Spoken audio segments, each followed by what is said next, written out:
वेदों तथा श्रीमद् भगवद गीता का प्रचार करने वाले हमारे चैनल सनातन धर्म ज्ञान गंगा में आप सभी का स्वागत है। मेरे प्यारे कृष्ण भक्तों, आप सभी को जय श्री कृष्णा। मेरे प्यारे कृष्ण भक्तों, सनातन धर्म ज्ञान गंगा चैनल के आज के वीडियो में हम लोग श्रीमद् भगवद गीता से अध्याय 10 के श्लोक 14 को भगवान श्री कृष्ण जी की कृपा से सरल रूप में सुनने और समझने का प्रयास करते हैं। जय श्री कृष्णा। सर्वमेतद्धृतं मन्ये यन्मां वदसि केशव न हि ते भगवन् व्यक्तिं विदुर्देवा न दानवः। मेरे प्यारे कृष्ण भक्तों, श्रीमद् भगवद गीता के अध्याय 10 के श्लोक 14 में अर्जुन भगवान श्री कृष्ण जी से बोल रहे हैं, हे केशव, जो कुछ भी आपने मेरे प्रति कहा है मैं उन सबको सत्य मानता हूँ। हे भगवान, आपकी लीलामय स्वरूप को ना तो कोई दानव ही जानते हैं, ना कोई देवता ही जानते हैं। मेरे प्यारे कृष्ण भक्तों, आइए अध्याय 10 के श्लोक 14 को हम भगवान श्री कृष्ण जी की कृपा से सरल रूप में सुनने और समझने का प्रयास करते हैं। जय श्री कृष्णा। मेरे प्यारे कृष्ण भक्तों, इस युद्ध में भगवान श्री कृष्ण जी के गीता के ज्ञान को सुनने से पहले अर्जुन भगवान श्री कृष्ण जी को अपना सखा, अपना मित्र और योगेश्वर मानता था।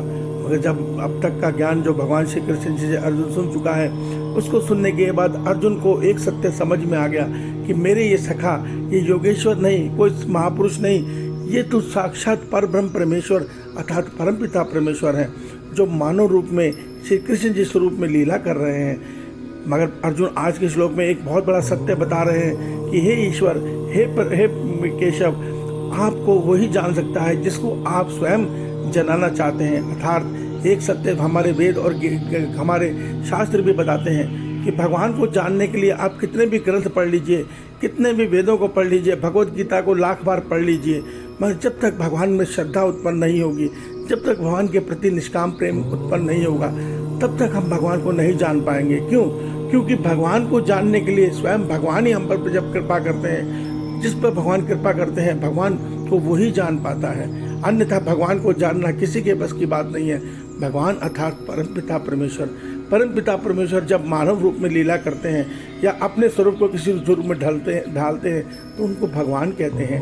उन्हीं को जब वो विराट स्वरूप में सृष्टि को रचते हैं तो उनको विराट स्वरूप में निराकार परमात्मा बोलते हैं। वो अपने परम धाम में अभक्त रूप में वास करते हैं। तो अर्जुन यही सत्य बता रहे हैं कि हे केशव, आपको जानना किसी के बस की बात नहीं। हम भगवान को अर्थात परमपिता परमेश्वर को किसी वेद पूरे वेदों का अध्ययन करके, पूरी गीता का अध्ययन करके भी नहीं जान सकते। उनको जानना है तो उनमें प्रेम बढ़ाना होगा, उनकी निष्काम भक्ति करनी होगी, तब हम उनकी कृपा से उनको जान सकते हैं। क्योंकि भगवान हमें श्रीमद् भगवद गीता में बता चुके हैं कि वो अंतर्यामी रूप में सबके हृदय में वास करते हैं। और जब मनुष्य उनको मिलने की चाह में उनकी भक्ति करता है, उनसे प्रेम पाने की चाह में उनकी भक्ति करता है, तब वो हमारे भाव को समझ जाते हैं। फिर वो हमारे लिए वो ज्ञान का द्वार खोलते हैं, वो तत्व ज्ञान का द्वार खोलते हैं। जब ईश्वर की सत्ता को उनकी कृपा से जान लेते हैं, तो भगवान को जानने के लिए भगवान की कृपा जरूरी है। हम ये सोचते कि हमने गीता पढ़ ली, हमने भगवान को, ईश्वर को जान लिया, हम नहीं जान पाएंगे। देखिए, भगवान ने एक सत्य बता दिया है। जब मनुष्य को तत्व ज्ञान होता है तो वो ये सत्य देखता है कि एक ईश्वर के अतिरिक्त इस ब्रह्मांड में कुछ अन्य कुछ है ही नहीं, सब कुछ ईश्वर ही है। अर्थात जड़ चेतन में अच्छा बुरा जो कुछ भी हो रहा है, ये सब ईश्वर ही है, ईश्वर के अतिरिक्त अन्य कुछ नहीं है। ये अनुभव हमें होना संभव नहीं है।